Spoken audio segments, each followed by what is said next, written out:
నా తెలంగాణ కోటి రతనాల వీణ. ఈ పదం ఎక్కడి నుంచి వచ్చిందంటే ఈ కిల్లా రామ మందిర్ నుంచి వచ్చింది. దీన్ని రఘునాథ్ ఆలయం కూడా అని అంటారు. So 150 years back Asaf Jahi వాళ్ళ వంశస్థులు ఈ కోటని ప్రిజన్గా అంటే జైలుగా ఉపయోగించారనమాట. ఒక మహాకవి అయిన దాశరథి కృష్ణమాచార్యుణ్ణి ఇక్కడ మన కిల్లా మందిర్లో ఆయనని బందీ చేశారు. సో అతన్ని బందీ చేసినప్పుడు అతను గోడ పైన రాసింది ఏంటి అంటే, నా తెలంగాణ కోటి రతనాల వీణ అనే పదాన్ని ఒక బొగ్గుతో రాశాడు.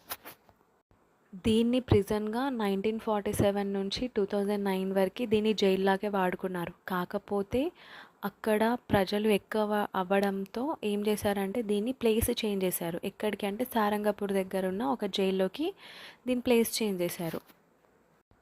సో ఈ టెంపుల్ ప్రతిరోజు ఓపెన్ అయి ఉంటుంది. మీరు ఖచ్చితంగా రావాలి, భగవంతుడు ఆశీస్సులు పొందాలి. ప్రతి సాటర్డే మనకి భోజనాలు కూడా పెడతారు. మీకు తోచినంత సహాయం కూడా చేయొచ్చు. మీకు ఆల్రెడీ టెంపుల్ గురించి తెలుసుంటే లైక్ చేయండి, విజిట్ అవ్వకపోతే విజిట్ చేయండి. సో మీలో ఎంతమంది కిల్లా మందిర్ నిజామాబాద్ వాళ్ళు ఉన్నారో నాకు కామెంట్లో ఖచ్చితంగా చెప్పండి. రఘునందన రఘునందన రఘువర సేవన రఘు